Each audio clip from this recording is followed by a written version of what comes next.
Hi, this is Spade here, and since it wasn't quite obvious the last time, I'm feeling a bit under the weather, therefore I don't really feel like shouting as much, and that is why I kinda sound like crap, and that's why I don't really feel like doing the crazy intro that I usually like to do so much, which I haven't, been doing for a while, and I'm gonna let you guys in for a little secret. If you guys like my stuff, don't hesitate to show it, leave a nice comment, a thumbs up, like rating, all that good stuff, because that really motivates me to, do more battles and be more enthusiastic. Seriously, if every battle would get like 500 likes, which used to be the case, I would go bananas and have nerdgasms all over the place, and that would also result in crazy intros. Although to some people this sounds like like whoring, but to me it's simple logic. If people like your stuff, you will be also happy and more enthusiastic. That is the crazy word, which is pretty difficult for me to pronounce. But anyways, now that the semi-little crazy stupid rant is over with, we have a battle here for all of you who actually enjoy the content, which is, this is mostly supposed to be just a battle, not the crazy intro or anything else, or a toxic orb over flame orb.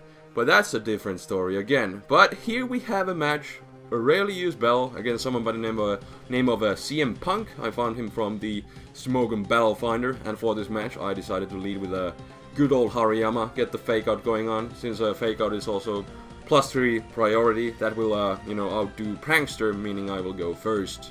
But I decided to leave with Hariyama first because he has really nothing to resist close combat except for Galade, who can't really take it anyways. But since I figured this Whimsicott is most likely gonna start sub-stalling me, I might as well go into my Cladle and set up my rocks first of all. And since he doesn't have his hazards up, I'm not gonna be the switching doesn't really bother me too much. Anyways, he sets up the lead seat as I go for the rocks. Then as I switch out, he goes for the stun spore, which isn't really too big of a deal on this Qwillfish, because it's more of a defensive variant, as you guys may already know. And I'm just gonna take this chance to set up more hazards, and he realizes what I'm doing, just setting up everything I can. So he's gonna be switching out, and he goes into his Cling Clang. And what I'm going to do is just switch out and go into my own Whimsicott. And I think he goes for the shift gear, and what's the attack?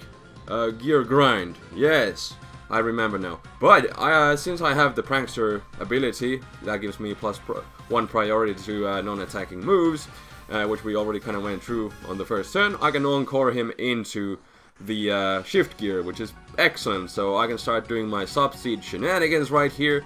And I'm just gonna, speed this portion up because it's kind of boring. But there his encore ends. And in case you didn't know, when encore ends, you can just encore the opponent again to a move. That's the thing that kind of sucks about encore in 5th gen, is that, the encore is really short, only 3 turns. But the nice thing is that you can just encore your opponent again to the same move. So I can start doing my, stalling shenanigans again, but he doesn't want to stay in for that, so he switches out into Mudslash. I just went for a taunt, because I think if I would have gone for a taunt on him, he would have been forced to struggle, because he was locked into a non-attacking move which he could not use. I think he would have been forced to struggle, but that doesn't happen as he switches out. But then he goes back into that Cling Clang again, because he obviously wants to go for that gear grind, which hits twice. Although not really sure if 2 hits would actually break. I mean, would 1 hit break my sub so that he could actually attack me also, and hit me with me being not behind a sub. But what I'm trying to say is, I think it would take 2 hits for him to break my sub, because max HP, max defense. But anyways, I switch out, so who cares? I go into my Qwillfish because I was thinking I could set up more hazards, which is not really the case, because he turns out to be having the hidden power ground, which I really didn't see coming, but I guess it makes sense against steel types and such, because Cling Clang's move pool kind of sucks pretty much. And then on the top of that, I end up getting paralyzed, so no spikes, which kind of sucks. But figuring he's either going to set up more or just go for the hidden power ground, I'm gonna go back into my Whimsicott and then just go for the Encore, because that's kind of the safest option that I have to do. And you know, he doesn't really have anything immediate that it could you know, really threaten my Whimsicott with.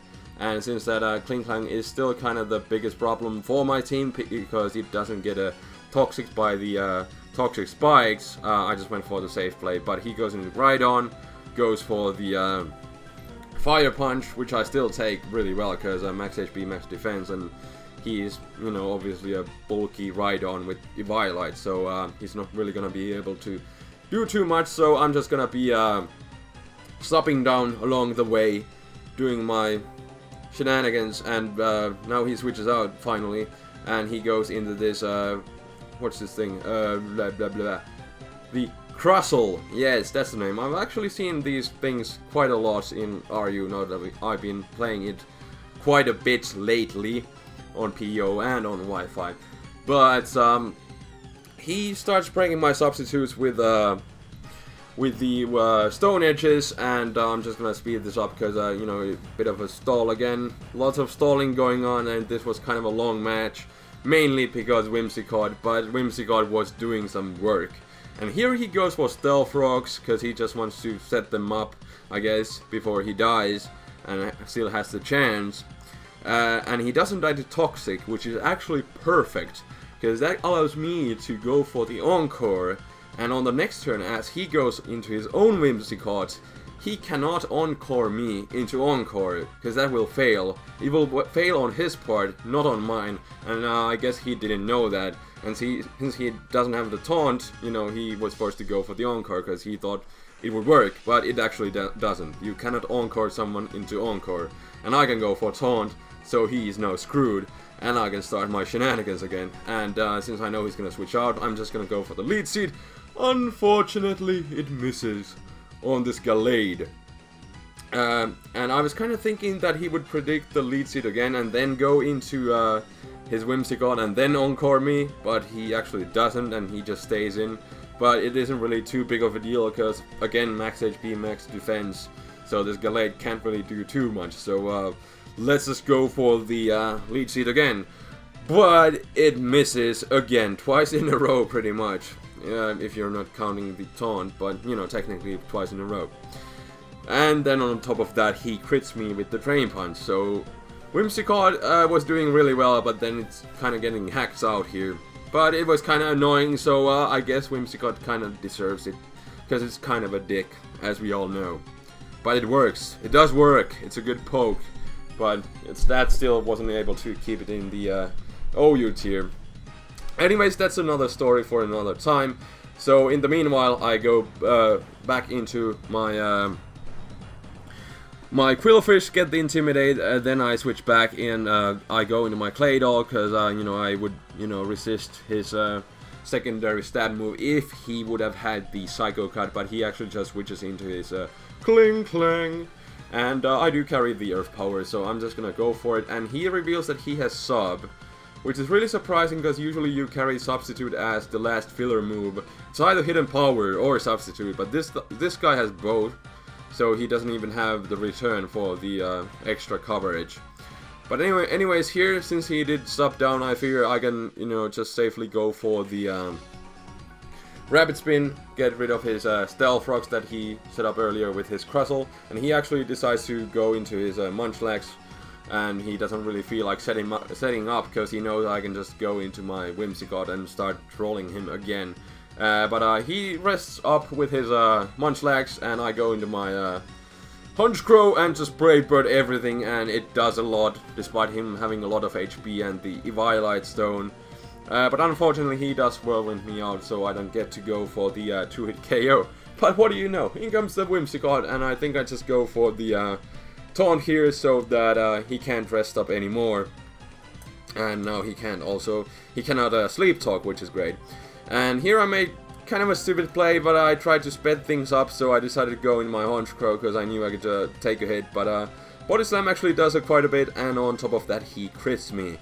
But the thing is, since Munchlax is the slowest Pokemon in the game, I know I can still outspeed him and just go for the roost and try to get my HP back. But that paralyzation kind of really sucked and screwed my things over. But I was just trying to sped things up because you noticed that, you know, things were kind of getting stallish from turn 1. And I was trying my best to speed things up. But I kind of hesitated and went into Honchkrow too fast, and that kind of cost me. And there I think I got a couple para axes, but I'm just trying my best to roost off the damage so that I could use my Honchkrow for later. And there with the Sleep Talk he again gets the Whirlwind, but the good thing is that you know, he doesn't have the entry hazards up anymore, so not too big of a deal as he drags out my Galvantula, which can't really do anything, so Ball Switch out. It actually does a really decent chunk, considering how high the special defense of Munchlax with Eviolite is, but I was back, so yeah. And there I think he miscalculated his sleep turn, so he goes for Sleep Talk again, and I'm just gonna encore him into Sleep Talk and then start my shenanigans again, although we are getting pretty close to the end already here. And finally my Sleep Talk, I'm feeling sleepy here already because of all of these stall shenanigans, and this is a long freaking turn. So many after turns effects, which were kind of the reason why this battle dragged on so long. But my Sleep Talk, I don't even know. My Lead Seed hits, and then I switch into my freaking Puff the Magic Fish Dragon, although not really. Puff the Quillfish. But he actually goes into his Munchlax. I am able to get off one layer of spikes though, and he crits me. I think I would have been able to survive a hit. Wasn't sure, did I get the Intimidate on this thing? But still I had max HP, max defense, so I'm pretty sure I would have been able to live a hit and, you know, possibly set up more hazards or go for Destiny Bond, but whatever. Gonna send out Honchkrow though, Brave Bird everything. He actually goes into his Kling-Clang, which dies, so I get my Moxie boost, and I'm pretty much set to sweep right here as he goes into his Rhydon, which I can easily Sucker Punch right here, except I get the Parahax. So really should have saved my Honchkrow for later, because now the Parahax really screws me over. But at this point I think I go into my, well, I'm able to go into my blah blah blah Galvantula, lock myself into Bug Buzz, and just go from there, because Rhydon will die easily from that range, and this Galade should die too after entry hazards and me having the choice specs and all, and it does die. So now all that he does, I think he has like 2 guys left, and I was pretty confident that I'd take out this Munchlax from this range after the entry hazards, but he just barely lives. Like, I was pretty sure that I could have a little late game specs Galvantula sweep, but that is not the case. But that allows me to go into my charging chuck right here, my Hariyama, which is like one of my favorite RU pokes. And at this point I can just easily go for the close combat. He goes into his Whimsicott. That thing cannot take a guts boosted stab close combat from Hariyama. So he dies, and now all that he has left is the Munchlax, which obviously cannot survive a hit. So I am just going to go for the close combat, for the win, and punch that Munch to the face, and it dies. And Hariyama finally did some late game work and clean up the match for me. So that was the game which you just lost. So thank you for watching. It was kind of really stallish, but I still hope you guys enjoyed. It was like a really different match to the ones that I've been having lately. In a way, I really liked it. Whimsicott was able to do some work. That is what I kind of like about this team. I have a bunch of entry hazards, and then I have Whimsicott, who is annoying and forces switches. Therefore, it kind of has a synergy also along with the rest of my guys. But what I probably should have is like a spin blocker, and I've been trying out a Cofagrigus on my PO team. Although I'm not really sure if I should replace it also here to my Wi-Fi team. But anyways, that will be enough of rambling for today. And I guess for the sake of the good old times, I could have a question of the day. Since like a couple of days ago, it was introduced that there's going to be movie that is going to be starring the Keldeo, and I guess there's also going to be event where you can get the Keldeo, so it will be released eventually soon. We don't know we do not know how, but it will be released. So question of the day is what are your thoughts on Keldeo, like competitive wise or just in general? What do you think about Keldeo? I think it's for me competitively wise it will be pretty interesting. I at least think it would go to OU because it's a pretty interesting poke. It's just not too powerful enough for Ubers, but still a really good poke for OU, I would think, and I would also think it would stay in OU. Definitely, it will go OU, I would think, because people are naturally going to be really excited about it, really hyped to get a chance to use it, so that will, most likely show in the usage statistics naturally, and therefore it will be OU. But only time will tell, will it stay OU? It definitely has the chance, because water fighting is, pretty good coverage. You just kind of have to, maybe with a random hidden power like Hidden Power Ghost, I think what people have been recommending for it would give you good enough coverage to get past things like Burungero, Jelly Scent. But it kind of depends on, that is the thing that doesn't make it too overpowered, but, still definitely looking forward to it. So, therefore, that being said, just leave your comments below, your thoughts about Keldeo, and that will be all for today. Until next time, this is TheFlamingSpade signing out. Peace!